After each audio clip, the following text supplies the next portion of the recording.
जब महिला ने अपने आसपास के माहौल को देखा तो वह हैरान रह गई। सभी लोग उसकी खूबसूरती को निहार रहे थे और कुछ लड़कियां जलन के मारे मरे जा रही थी, लेकिन वह अभी तक असमंजस में थी। पता चला कि वह महिला मूल रूप से प्राचीन ली राजवंश के एक धनी परिवार की बेटी थी। अपनी शादी के दिन वह आधुनिक युग में पहुंच गई और विदेश में परित्यक्त छेंग परिवार की विद्रोही बेटी बन गई। 2 साल तक वह छेंग परिवार की सबसे बड़ी बेटी की बदनामी पूरे देश में फैलाती रही। अंततः अपने प्रयासों से वह एक रहस्यमय पहचान वाली उच्च स्तरीय कढ़ाई डिजाइनर बन गई और विदेश में रहने लगी। 2 साल बाद उसे अचानक वापस बुला लिया गया। इसकी कोई वजह नहीं होनी चाहिए, इसलिए उसने जानबूझकर सबसे अलग और खराब दिखने वाले कपड़े पहने ताकि उसके मंगेतर, जिससे वह कभी मिली ही नहीं थी, को उससे घृणा हो और वह सगाई तोड़ दे। देश भर में उड़ रही अफवाहों के साथ मंगेतर ने सगाई तोड़ने का निश्चय कर लिया। वहीं उसका मंगेतर, जिसे लड़कियों में कोई इंटरेस्ट नहीं था, एक जगह खड़े होकर अपने दोस्त द्वारा दिए गए लड़की के फोटो में आग लगा रहा था। उसी समय महिला ने मौके का पूरा फायदा उठाया और अपने साधारण कपड़ों में मंगेतर के सामने आ गई। लेकिन महिला ने जैसा सोचा था उसका बिल्कुल उल्टा हुआ। उस महिला की अद्भुत, आकर्षक और अलौकिक अदा की एक झलक ने मंगेतर को चुंबक की तरह मोहित कर लिया। जब महिला घर लौटी तो उसकी दुष्ट सौतेली माँ और चालाक सौतेली बहन ने तुरंत उसकी आलोचना शुरू कर दी। उस पर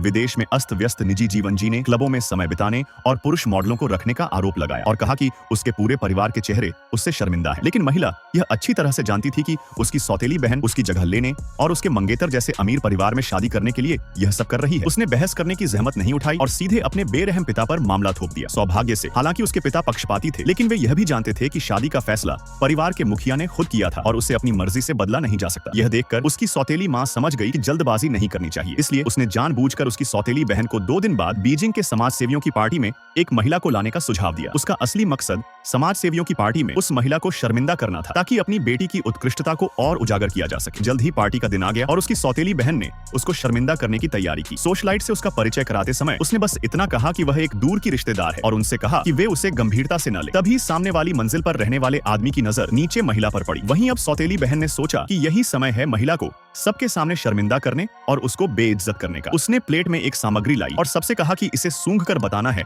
कि आखिर यह क्या है। फिर सबने उसे सूंघा। कुछ देर बाद महिला की भी बारी आई, उसने भी उसे सूंघा। इसके बाद सौतेली बहन ने लड़की को फंसाने के लिए सबसे पहले उसी से पूछा कि आखिर वह सामग्री क्या थी, जिसको सुनकर महिला हैरान रह गई। नेक्स्ट पार्ट के लिए सब्सक्राइब करें।